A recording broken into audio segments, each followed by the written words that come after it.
Just over there, sheltered under the lee of that mountain, lies the world's most surprising resort, home to Saudi princes, Hollywood stars, European royalty, billionaire tycoons, multi-millionaire footballers. Their combined wealth adds up to more than most South American countries. But it's where this is that might surprise you most.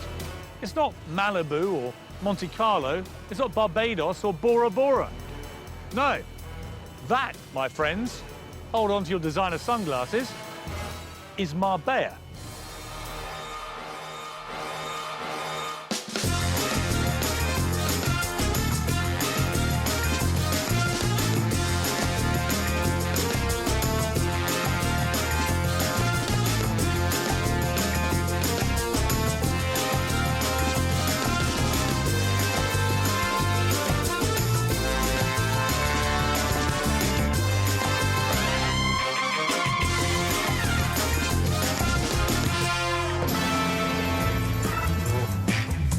Marbella is a classic contradiction, a tale of two cities. You'll probably know one of them from the tabloids. Costa del Crime. There was a shooting where literally they sprayed the hairdressers with bullets. Boozed up Brits abroad. Where's the champagne spray party, silly? Well, the thing is, you don't drink it all, so what else is there to do? Vice Central.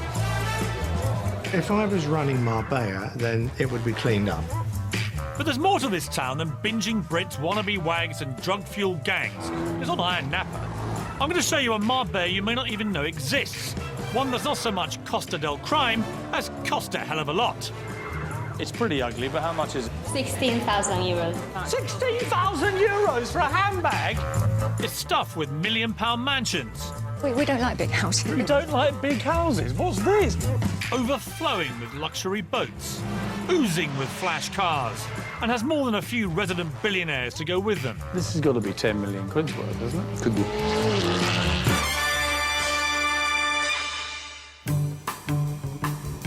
Marbella is on the infamous Costa del Sol, Spain's most southerly Mediterranean Mecca. With over 300 days a year of glorious sunshine, it's hardly surprising this bit of coast is so popular with us Brits. 300,000 live here, and a further 2.5 million visit every year.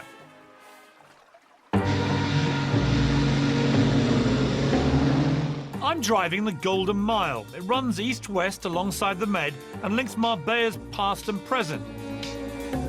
Behind me is the old town the Spanish Christians retook from the original Muslim invaders back in the 15th century. On my left here is the world-famous Marbella Club, where the magic of this place really all began. It was the hotel that first attracted film stars back in the 50s, kick-starting Marbella as an exclusive resort. Up here you have the mosque that was built by King Fahd of Saudi Arabia as a gift to the local people. And tucked up there you have the famous White House, which again King Fahd built as his summer residence. The Saudis still come every summer, spending millions on their annual holiday. All along here is Gulf Valley. There are more courses per head in Marbella than anywhere else in the world. And tucked away behind those trees, suitably furtive, is Milady Palace, where he or she can indulge their wildest fantasy. And if you're wondering why it's called the Golden Mile, well, there's one very good reason. Square metre per square metre, this place is more expensive than even London's Mayfair. If Marbella were a goose, then this really is the golden egg. So what kind of person has a home here? And just how rich do you have to be to live on the front row? I've been invited to take a look inside L'Oriana, reputedly one of the most impressive of Marbella's mega mansions. My guide is John Davis. John, how are you? Welcome. Welcome to L'Oriana. I'm looking forward to this. John is a property developer who creates these seafront havens and manages them for the wealthy owners. Wow, look at the chandelier. I mean, let's cut to the quick here. What would that cost? About £150,000. And what about this sort of tapestry here? That's a very special one. There's 3 of those in the world, and that's got over 1.25 million stitches a square metre. And what would that have cost?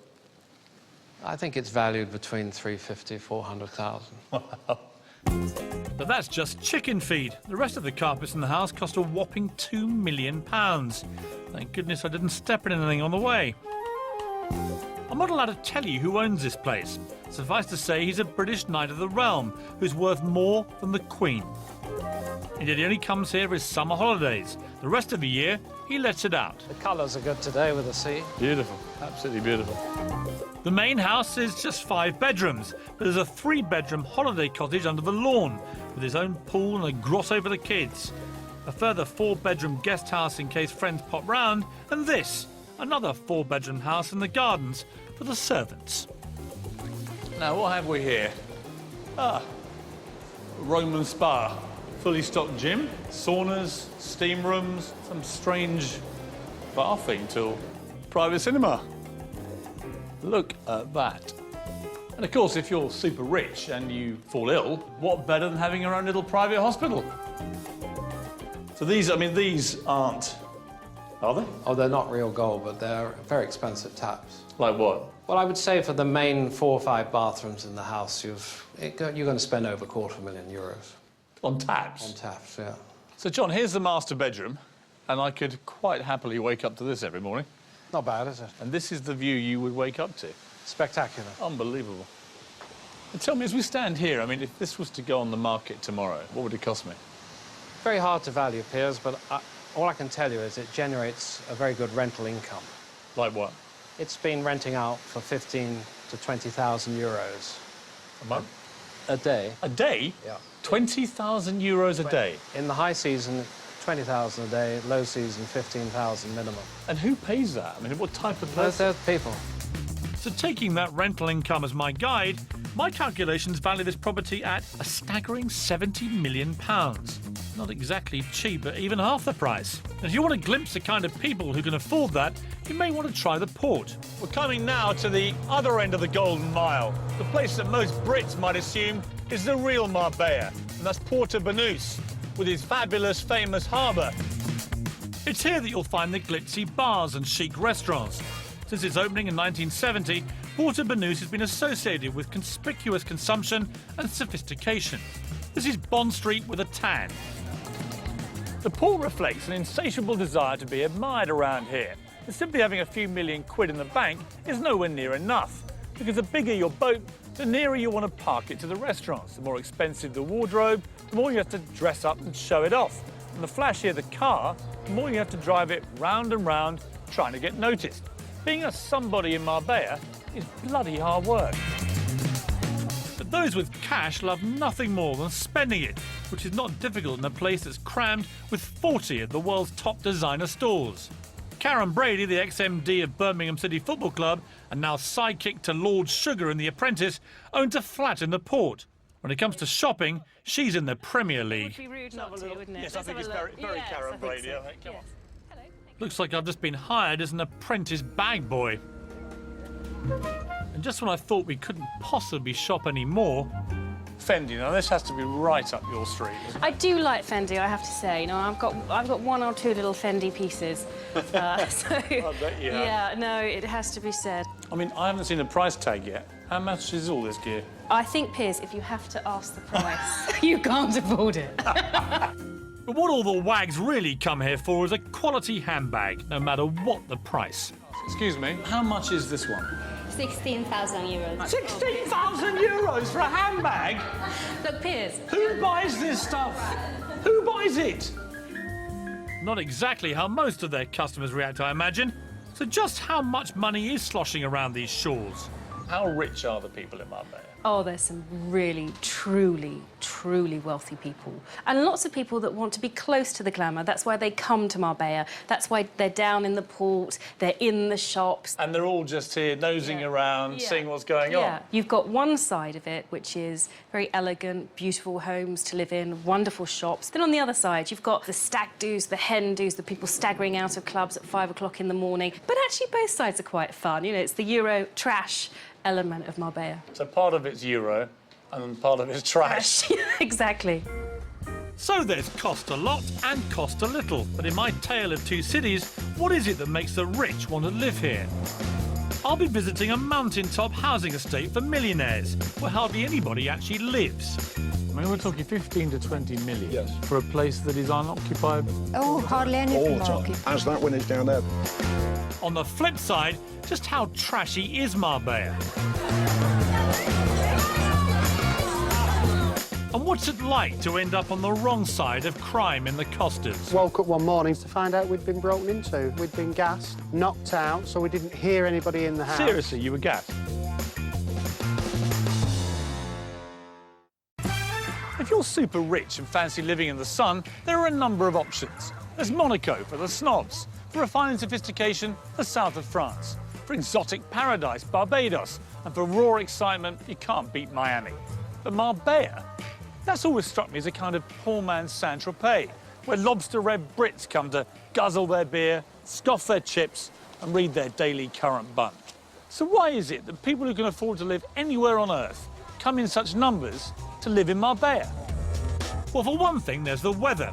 Marbella has a near-perfect microclimate, with average temperatures of 20 degrees.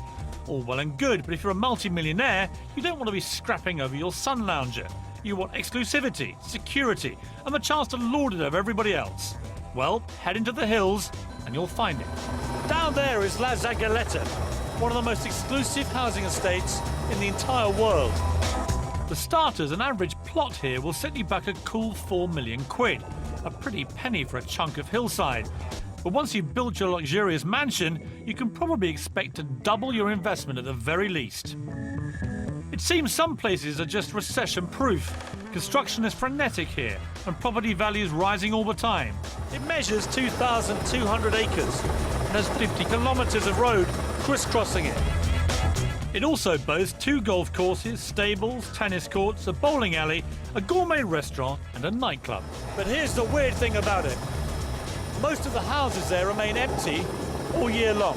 Their owners only use them for about 2 weeks of the year, which I guess makes it Butlins for the billionaire.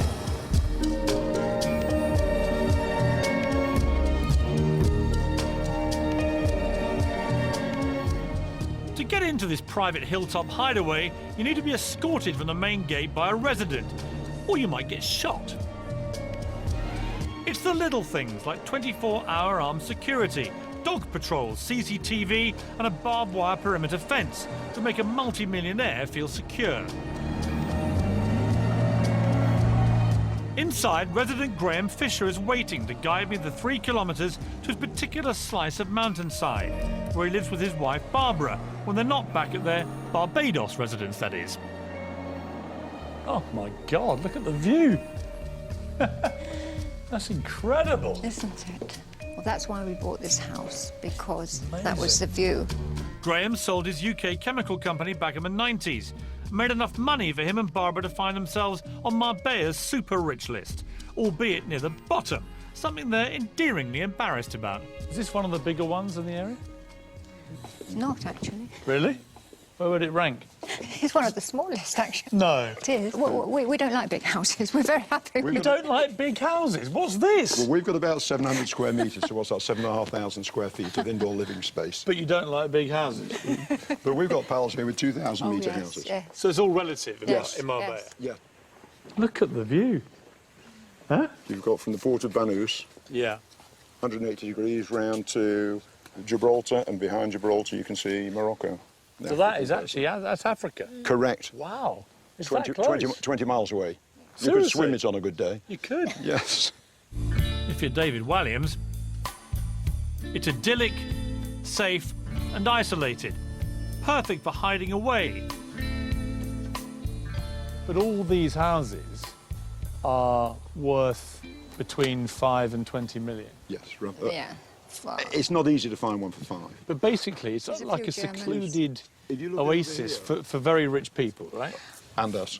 Well, Graham, to be honest, I'm not scenting poverty here, Graham. And whose is that huge place just in front of us there? As far as I'm aware, it belongs to a German family, but we've never seen lights on it. It's never in use.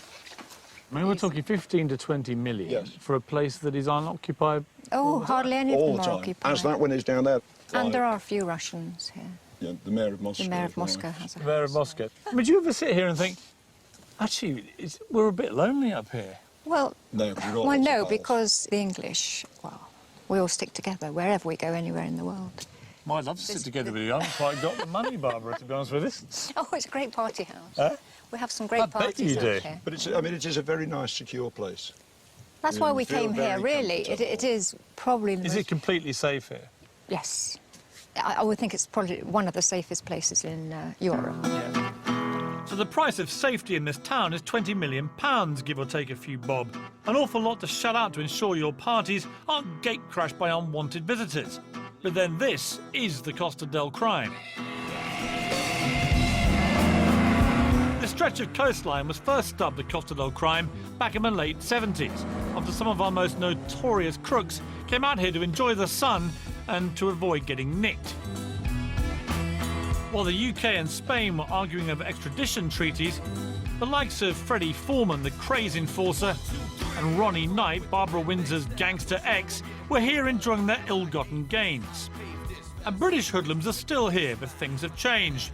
Marbella is now an international melting pot of criminals, and they're all after a slice of the action. Of course, where there are so many criminals living in such a small place, there are bound to be differences of opinion. In the last few years, along this small stretch of Spanish suburbia, there have been a whole spate of gangland shootings. 3 people shot in broad daylight in that restaurant. Another person shot up here on the right. And a married couple machine-gunned to death a little further down the road. In this town, you don't want to mess with the wrong people. You see, with Morocco just a short boat trip away, Spain is the preferred route for bringing illegal substances into Europe. Consequently, you'll find more than just a few drug barons hanging around. Someone who knows all about the illicit goings-on is Wensley Clarkson. No, he's not a drug baron, he's a journalist who's written a few books on Marbella's underworld. He now lives and works here. Well, it's fertile ground. So, Wensley, tell me about crime in Marbella. What's so weird about this place, Piers, is that you can sit on the beach as a tourist, have a lovely time in the sun, drink your pina colada at the bar on the beach, and 20 yards behind you might be a brothel, or 20 yards behind that might be a drug baron's house, and then 20 yards behind that might be a couple of criminals threatening each other with a gun. They're here because money attracts criminals, sunshine attracts criminals, a lapse police force attracts criminals. All the elements are here. This is why it's the melting pot of criminality that it is. You know, if you were brought up flogging the odd bit of cocaine in Bulgaria, you're going to be much happier flogging the odd bit of cocaine here. 40% of all of Europe's cocaine comes through Spain. Really? I mean, that speaks for itself. How much of what I'm looking at would you say has been paid for with dodgy money? Statistically, about 60 to 70% of the new buildings that have been constructed in the last 30 years here come from black money. That's illegal money, and it's helped fuel this entire economy. It wouldn't exist without it. How have you seen the Marbella crime scene evolve over the years? Instead of having friendly, old-time British villains who are nice to women and children, we've actually got hard-nosed Russian gangsters, other Eastern Europeans. These are people who take no prisoners. They will order a hit on an enemy, and they don't care if their wife and children are killed at the same time. And is that actually happening in Marbella? I mean, this is not just myth. This is going on. It's going on all the time. There was a shooting in a hairdresser's not that long ago where literally they sprayed the hairdressers with bullets. They didn't care about the other people who were killed and injured, but they got the man they were after. I don't dispute what you're saying is true, but are you slightly exaggerating this? Because when I've walked around Marbella, it all seems relatively safe. Well, they're not popping out from behind trees of Lugers, Piers, but they're there. It's an underbelly, it's an undercurrent of criminality, because this is the centre, the epicentre of criminality in Europe, without a shadow of a doubt. Perhaps I'll give that haircut a miss. So maybe Marbella is actually a tale of 3 cities: the millionaires, the boozy Brits, and the criminals. Except you don't really see the drug deals and corruption going on. Or do you? In times gone by, Marbella's dirty dealing wasn't always consigned to the shadows. This is a €500 note, or as they call them over here, Osama bin Laden's. Because although 40% of the EU's entire supply allegedly passes through Spain, you never actually see one. And the reason for that is that most of these out here get passed like this, under tables. Black money deals were the order of the day during Marbella's unprecedented 15-year building bonanza, which began in the early 90s when property prices went crazy. The boom was fueled by corrupt mayors and officials who granted thousands of illegal permits to build on restricted land. Today, the carcasses of fraudulent overdevelopment litter this coastline as a symbol of their unrestrained greed. In a town with an oversupply of houses and hit by a recession that left failed businesses strewn everywhere and 3 of Marbella's top hotels going under, prices fell by almost 25% along this coast. It's left thousands of Brits who bought into the idea of a dream place in the sun seriously burnt. In the end, 3 mayors went to jail and the whole Marbella council was disbanded. So you'd imagine they'd be burning effigies of a terrible trio. Well, not quite. The most notorious of the jailed mayors, the late Jesus Hill, is revered by locals as a modern-day Robin Hood, who created the thriving Marbella of today. Michelle and Stephen Eusden explained to me the alternative view of the corruption. They came here with next to nothing, started an expat newspaper from scratch, and judging by what's in their garage, have done rather well for themselves. Michelle, looking magnificent, if you don't mind me saying. Thank you. The greatest nails I think I've ever seen in my life. Take me back to when you first came to Marbella. What was going on here then? At that time, we were just at the end of the last recession. It was just starting to recover. There was still a lot of property here that was half-built, never finished from the previous recession. And then Jesus Hill came along, and he was the mayor. He was the mayor. He was the mayor for 11 years. Now, there's some things he did wrong, some things he did right. Well, he went to jail, so it's a matter of record. Yeah. Well, he went to jail because he approved some things that he shouldn't have approved. So he was taking bungs for property developers, right? Yes, Yeah. and also... In millions and millions of euros. Yes. So actually... If you don't mind me suggesting this other thesis, he's actually far from being Robin Hood. He's Robbing Hood. No, I wasn't. Yeah? I didn't say it was Robin Hood. If you ask the standard Spaniard on the street, even today, the average Spaniard will say to you, hold on a minute, he fed us. Well, of course he did, but he was creating an entirely false black market where they're all on the take, right? And black money was everywhere. No one paid any tax, and you all made a fortune. No wonder he's popular. He stopped petty crime. Saddam Hussein had his moments. Yeah, but he kept it all for himself. He didn't give it to the populace. You can say that. Oh, so it's because he gave back.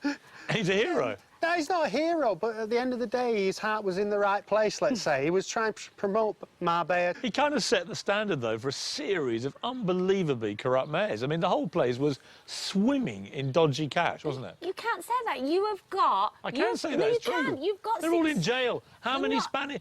They're not all in jail. Sorry, Michelle. They're not all With in jail. respect, how many Marbella mayors were residing at King Juan Carlos's pleasure?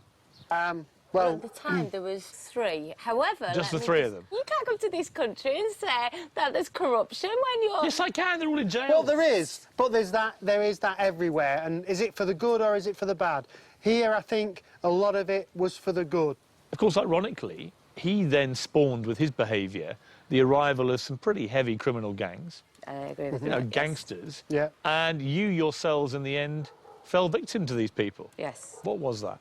Well, I woke up one morning feeling very groggy and with a thick head, and I went downstairs to find out we'd been broken into, and subsequently realised that we'd been gassed, knocked out, so we didn't hear anybody in the house. Seriously, you were gassed? Yeah. Seriously. They actually put the gas through the air conditioning units. That's how they get it in the house. We believe it comes from Eastern European, and it's something that their special services used to use. We were fortunate. At the same night that we were actually gassed, a very wealthy Spanish client of ours was done in the same area, and they actually woke her up at gunpoint, her and her husband, and they had to empty the safes. So I thank God we got away, but it was a warning. Scary stuff. But to add to the mix of multi-millionaires, criminal gangs and corrupt mayors, there's a new breed of visitor to Marbella, the boozed-up, binging Brit. But just how bad are their antics? Non-boozed-up Brit Max Clifford does some straight talking. We've noticed young prostitutes, drugs being openly sold. And I hit the millionaires' playground to find out how they really like to burn their cash. You are clearly stinking rich. Is it impertinent to ask how much this cost you? Yes.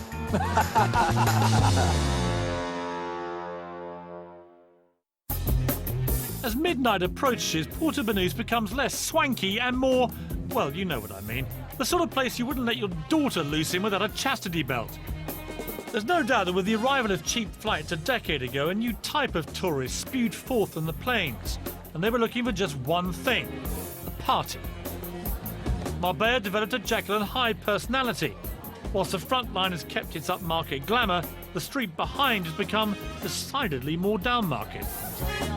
It's known as the second line, and at the far end, along with the hookers, pickpockets and pushers, you'll find Lineker's Bar, a home from home to many Brits abroad. Right, ladies, now you are on a hen weekend, right? Who is the lucky hen? You are, right. Why have you come to Porto Banús? Because it's classier than most places and we're classy ladies. Wait a minute, it's classier than most places and you're classy ladies. I mean, ladies, with the greatest of respect, you're wearing weird tutus. It's a one-off though. So do you really think it's a classy place here? Yeah, it is. Where are you from? Now I know what you mean. The nice part though. What do you think of this place, Lineker's? It is true. It is perfect. You see, even though it may be cheesy, I can't wait to get in there. Yeah, Who would you be most excited to see here? They clearly have impeccable taste. This place has suffered a crate load of criticism for lowering the tone of the port. But after tonight, I can't see what all the fuss is about. An absolutely crazy place, and yet, I have to say, undeniably good fun. They're all having a great time in there. I mean, look. Actually, maybe not. The Lineker behind Lineker's is Wayne, once famous simply for being the cheeky younger brother of Gary. He's now famous for being the tax-evading younger brother of Gary, who went to prison and then came out to create a string of boozers, nightclubs and strip joints that stretch across the Med and beyond. It's definitely fun here, isn't it? No question. Wayne's not exactly Mr. Popular with Marbella's elite, thanks to the party-hungry clientele he brings to town. So wait, do you make any apology to the smart set of Marbella? I think you have brought this place crashing to its knees down market. Do you make any apology? No, not at all. What Lineker's has done for the port has not lowered the clientele. It's brought a new clientele to the port, a more down-to-earth clientele, and a great crowd. And fortunately for Lineker's, it's turning towards the crowd that we want. You know, we'll go through sort of 15,000 bottles of beer over a weekend. 15,000 bottles of beer? Over a weekend. Do you think the media caricature of Marbella is, and Porto Banús in particular, is unfair? It's a high-profile place. It's a busy place, and what sells stories, you know, muck sells stories, isn't it? So they're going to look at that side of things. Are you happy wallowing in muck? Oh, where there's muck, there's money, Piers. I mean, do you think you've made Porto Banús more accessible to the British working-class man and woman? That's exactly right, Piers. So Wayne Lineker's message to the rich and famous of Marbella is... Do one. So, no room for the toffs in Wayne's world. I'm not exactly sure they're rushing to be at his side, are you? But whilst the drunken hoi polloi might be confined to just one short street in Porto Banús, it's one street too many as far as many Brits living the dream here are concerned. It's the hottest conversation in town as they sit in their bougainvillea-clad villas or stroll the lush golf course.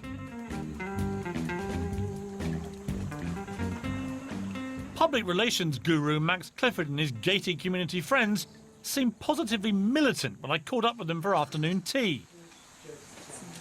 This strikes me, we're all sitting here having an absolutely quintessential English tea. And it kind of suits all of us. Tea, 5 o'clock in the afternoon, when Bob's been golfing and we've been swimming and the girls have been shopping, yeah, or having their nails done. It is lovely here. I mean, I have to say, though, this is about as far removed from Porto Banús at night time. Marbella is a weird contradiction of areas, isn't it? Porto Banús is like Soho is to London. Yes. You can come out of the theatre in the West End and go to a beautiful restaurant, or you can go into the streets of Soho where there's drug addicts and prostitutes and whatever.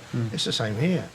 Does that concern you as a long-term Marbella resident? If I was running Marbella, then it would be cleaned up. There would be police presence, it would be altogether different. What would you do? Would you Get shut rid down of- bars like Lineker's? Well, I would make sure that they were carefully controlled. I mean, in terms of people wanting to go out and have a drink, absolutely fine. But it's all that goes with it. I mean, we've noticed increasingly young prostitutes, drugs being openly sold. It can be cleaned up, and it could be cleaned up very easily. I mean, they approached me 2 or 3 years ago about doing PR down here. And all right, they couldn't come up with the money. But I made it very clear to them that these were issues which had to be addressed and had to be sorted out.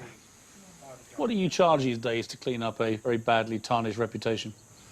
I told them that it would be a minimum of 2 years at £25,000 a month. Right, here's a cheque. Right, that's my vote sorted. Max for mayor.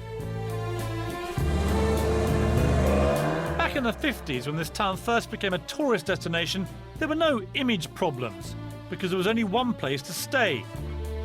European blue-blood playboy Prince von Honlo turned a rustic farmhouse into the hideaway Marbella Club Hotel, with the express intention of offering it as a chilled-out alternative to the razzmatazz of Saint-Tropez for its aristocratic chums and glamorous Hollywood friends. There was a time when the only telephone on the coast was here at the Marbella Club Hotel, which meant the likes of Jimmy Stewart, Cary Grant and Audrey Hepburn might all be in the same queue waiting to call home. This hotel still has an aura of chic discretion about it. There are 23,000 trees in the garden and individual private villas, making it easy for stars to come here and stay without anyone knowing about it. Just a week ago, desperate housewife Eva Longoria slipped inside and stayed in one of these £3,500 suites. The paparazzi were nowhere to be seen. Step next door into the Villa Tiberia restaurant and you'll still find the glamour and sophistication associated with Marbella of the 50s, a time when elegance and wealth kept itself to itself. Definitely very classy.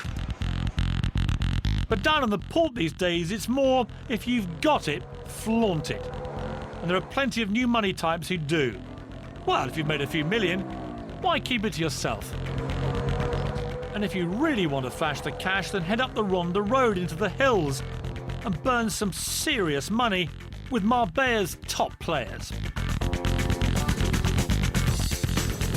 This is the Ascari Race Resort, a private club with a paltry joining fee of just £150,000. The multi-millionaire petrolhead who built this place largely for his own amusement also designed and manufactured this little plaything to go with it, the £250,000 Ascari supercar.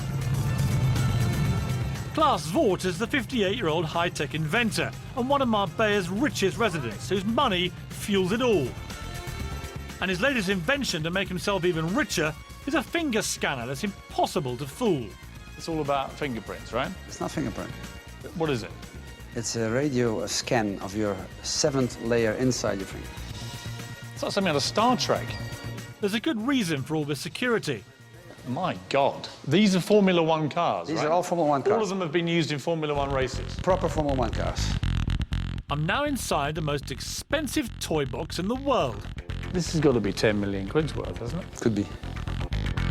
What was your vision for this place? Basically, I would like to own a circuit where I could play on every day. That's how it started. It's the ultimate boy's toy, really, isn't it? Yes. Every day I get here, I still think it's a fantastic place and I love it. It's like walking into heaven when you get to these gates. It's an extraordinary place. Yes. I mean, you could live anywhere in the world, couldn't you? Yes. Why Marbella? I think Marbella is vastly underrated. I think it's a fantastic place. You need to be in Western Europe on a regular basis. So this is only 2.5 hours flight from London or from Amsterdam, whatever. So it's easily accessible. I mean, with the greatest respect, Klaus, you are clearly stinking rich. Is it impertinent to ask how much this cost you? Yes. But it's a lot. In fact, Klaus invested a vast £50 million of his fortune on having a good time. And having that kind of money to spare definitely puts you in the upper Marbella set. They all hang out at Olivier Vallet's nightclub. Lineker's is just a stone's throw away, but this place is about as far removed from Wayne and his pals as you could possibly get. Hello. The Queen of Marbella. Welcome to my I have place. heard so much about you. Thank you very much. Take me into your lair. Welcome, welcome. This is Marbella's premier nightclub, and is as voluptuous, exotic and entertaining as Olivia herself. People said to me that I couldn't make a programme about Marbella and not eventually mid-year. That is real, because I said to everybody, if you come to Marbella and not come to visit my place, it's like to go to Roma and not go to the Vatican. So here are the bowels of your cellar, Olivia. On a busy weekend, almost 5,000 people will guzzle their way through the content of Olivia's cellar. This is one weekend's worth. Yes. But don't bother coming if you're on a tight budget. The punters here spend more in one night than most people spend on their 2-week holiday. This is a 1995 Yes, it's a Methuselah Methuselah of Dom of Dom Perignon. How much are they? That's a bottle of 30,000 euros. 30,000 euros for a bottle of champagne? I'm told that everybody's been in here. Give me some names of people who've been here. Oh, from Sean Connery to Bruce Willis and with Rod Stewart. And I heard you had Prince Harry in one night. Oh, yes. That is the most chic and elegant young boy that I receive. Really? And when he tells me that it's the best night that he spent in his life, I tell him, really? Don't worry, you are going to have thousands of better nights. Believe me, Marbella is a paradise. One night you like to have something very sophisticated and very good food, and one day you go to beaches where you eat wonderful fishes for very cheap price. Yeah, but hang on a sec, Olivia. I mean, if I went to your nightclub tonight, there are going to be people spending between 5,000 and 20,000 euros, aren't there? Yes, we have. Thanks God.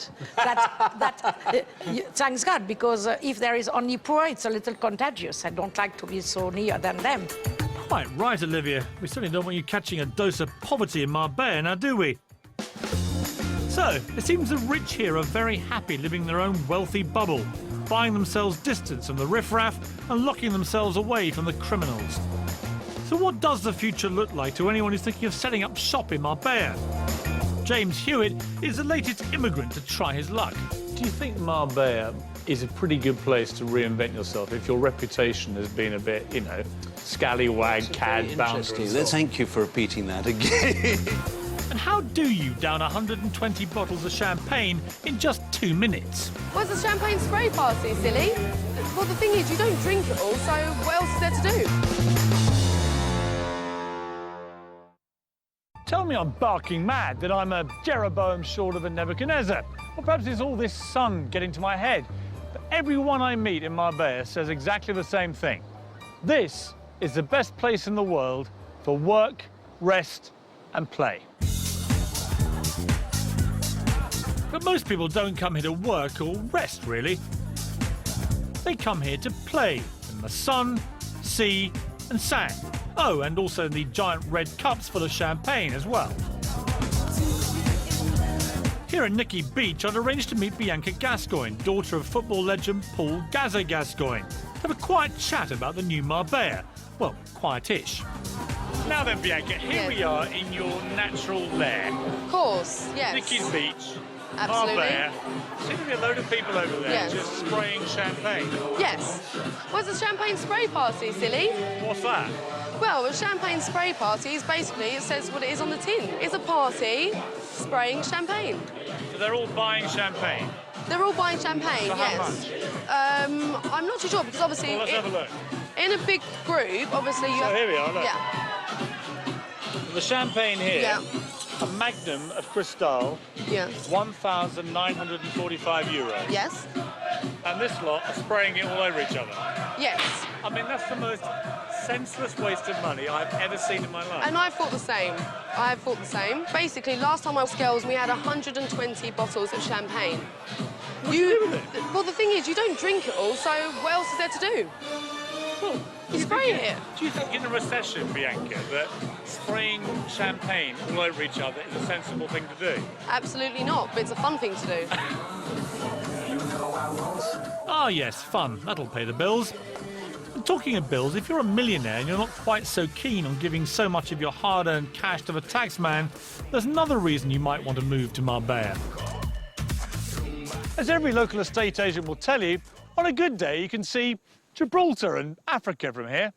Gibraltar's just a 40-minute drive away, but it's been a thorn in the side of Spain for decades, lurking like a shark off the coast, feeding off the scraps that places like Marbella throw at it. But the tide may now be turning. If you're a tax exile, then Gibraltar's now one of Europe's lowest tax takers, and And incredibly, you don't even have to live there to reap the benefit. Sounds too good to be true? Well, don't take my word for it. Have a listen to what James Young has to say.